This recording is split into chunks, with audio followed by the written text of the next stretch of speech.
we had a rather low opinion of the Republic test pilots. They didn't want to do the hard job. They were doing what they called a climb schedule. And they could take a lot of time doing that.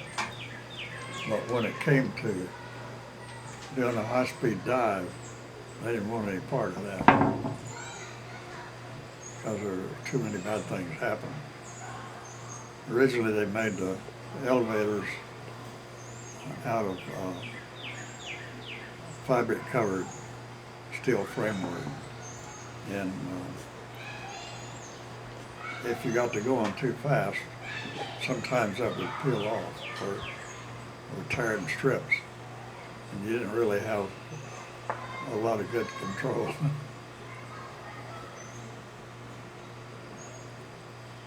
So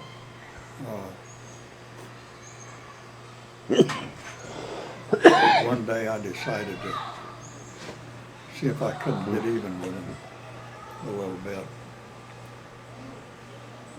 And I wasn't on the flying schedule.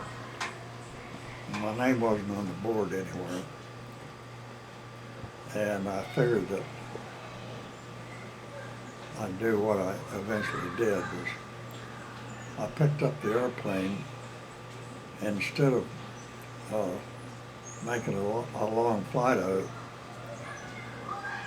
the Republic plant was about 10 miles from Mitchel Field.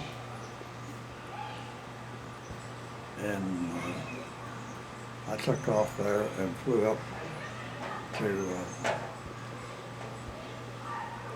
close to Flushing, New York. I'm trying to think of the name of the little, it wasn't a town, it was like a shopping center. And they had just finished a part of a super highway there, and they hadn't put lights up or anything yet, except a few in places to, I don't know, keep track of it, I guess. And the lights were about as high as the floor to halfway up to the frame across there, which is pretty low. And I decided that the best way to get even with them is when you pick one up there, it has small yellow numbers, about 6 inches high, and that was the serial number of the aircraft. So when I picked it up,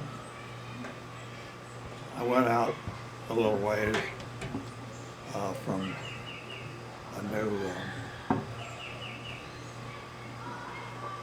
new road there, but it was really wide, just finished with concrete, and it had lights out on the edge of it.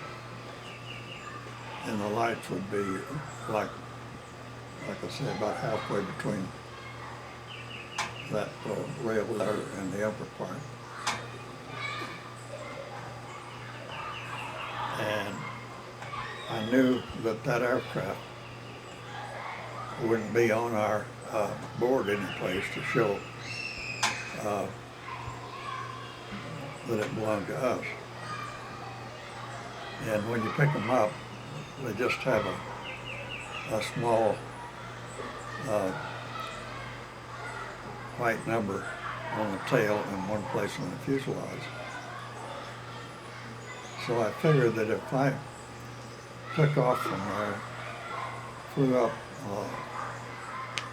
towards Flushing a little ways, turned around and came back, there was a new big wide it was I don't know what you'd call it, but it was a new section of highway that went for about 5 miles, something like that. And it wound up where it terminated. It was right close to the base. So I got in the airplane and took off, and I flew up beyond the place where you turn to come down that street there, or that, it wasn't really a street, it was a boulevard is what it was. So I turned around and came down that boulevard there. We were supposed to be restricted to 260 miles an hour with a P-47 at that time. I knew they'd go a lot faster and there wasn't any danger with it. So I came down and I was practically mowing the grass if there'd been any grass there. And as soon as I got down to the end of it, it was right close to the base and the runway that I'd be going in on. So I just pulled up and dropped the gear and came on it and landed and taxied up in front of the hangar there, and I already had it rigged up. I told the line chief, I said, when I bring that airplane in here, I want to taxi right up to the hangar door. I want you to take it back to the back end of the hangar, paint a big red nose on it, and paint a great big number like we have on our airplanes once you get them all checked in. So I got out of there. I went up and changed into my first class uniform and came back down there to the ops building in my regular dress uniform. And I just sat there for a little bit. Pretty soon there was a full colonel from First Fighter Command of New York City that came out there, and he was literally fuming. Where's the pilot that buzzed that place? Oh, somebody buzzed it. Well, it couldn't have been one of ours. Do you have the number? No, we couldn't get the number. It didn't have a big number painted on it. And it was going too fast. We couldn't read the smaller numbers. And they had put it in there, painted a big red nose on it, and painted a big number on the side like we usually have. And they said, well, it won't be hard to find because it had a plain nose on it, and there's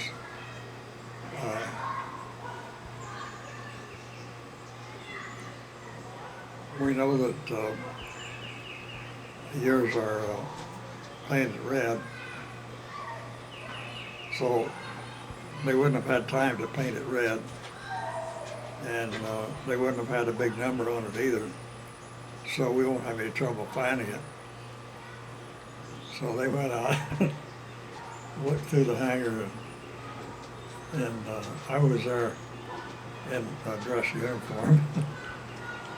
Wasn't on the schedule anyplace.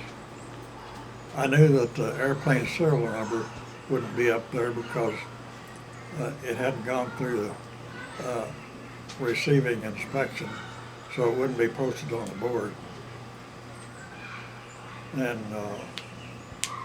so the squadron commander said, well, did you get the number on it? No, he was going too fast and we couldn't catch it quick enough. But I'm sure it'll have a big red nose on it. Had to be yours. So they went into the hangar and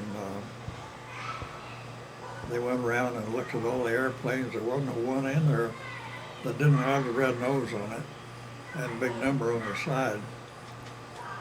And finally, they left and said, well, it couldn't have been any other outfit. but we can't find it here. So they finally left. And the line chief came back in and talked to me. He said, I was really sweating blood. He said, I was afraid somebody was going to put their hand up on the cowling and get red paint back off of there, but they didn't. They never knew who did that. I told just recently, just shortly before he passed on, Al Evans was a group commander, and I asked him, I said, you remember the time when the first Fighter Command sent a full trail out there to the base looking for the airplane that buzzed that new boulevard out there, Queens Blvd. And the squadron commander asked him, well, did it have a red nose on it? Well, we don't really know. It was going so fast that we didn't notice that. Did you get the number on it? No, we couldn't get that either. And when they finally left and said, well, I guess it wasn't any of these. We don't know who it could have been because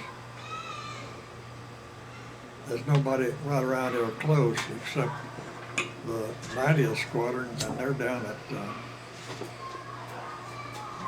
there's a field, a flying field right close to New York City. And the group commander said, well, that might have been one of them. So you were saying you finally told Al Evans? Huh? You were telling me that you told Al Evans a while ago? Yeah. What did he say? He said, I should have known it was you.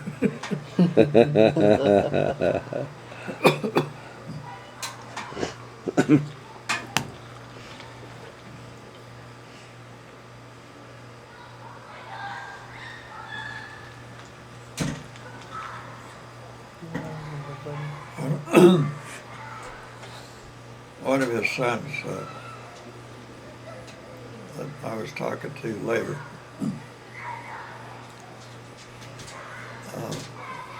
I was there and I had something to say about him, about what a good commander he was. So one of his sons came over and he said, well, he said, you may not know this,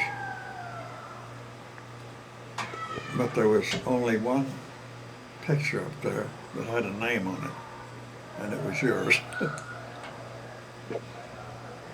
And he said he thought you were something else.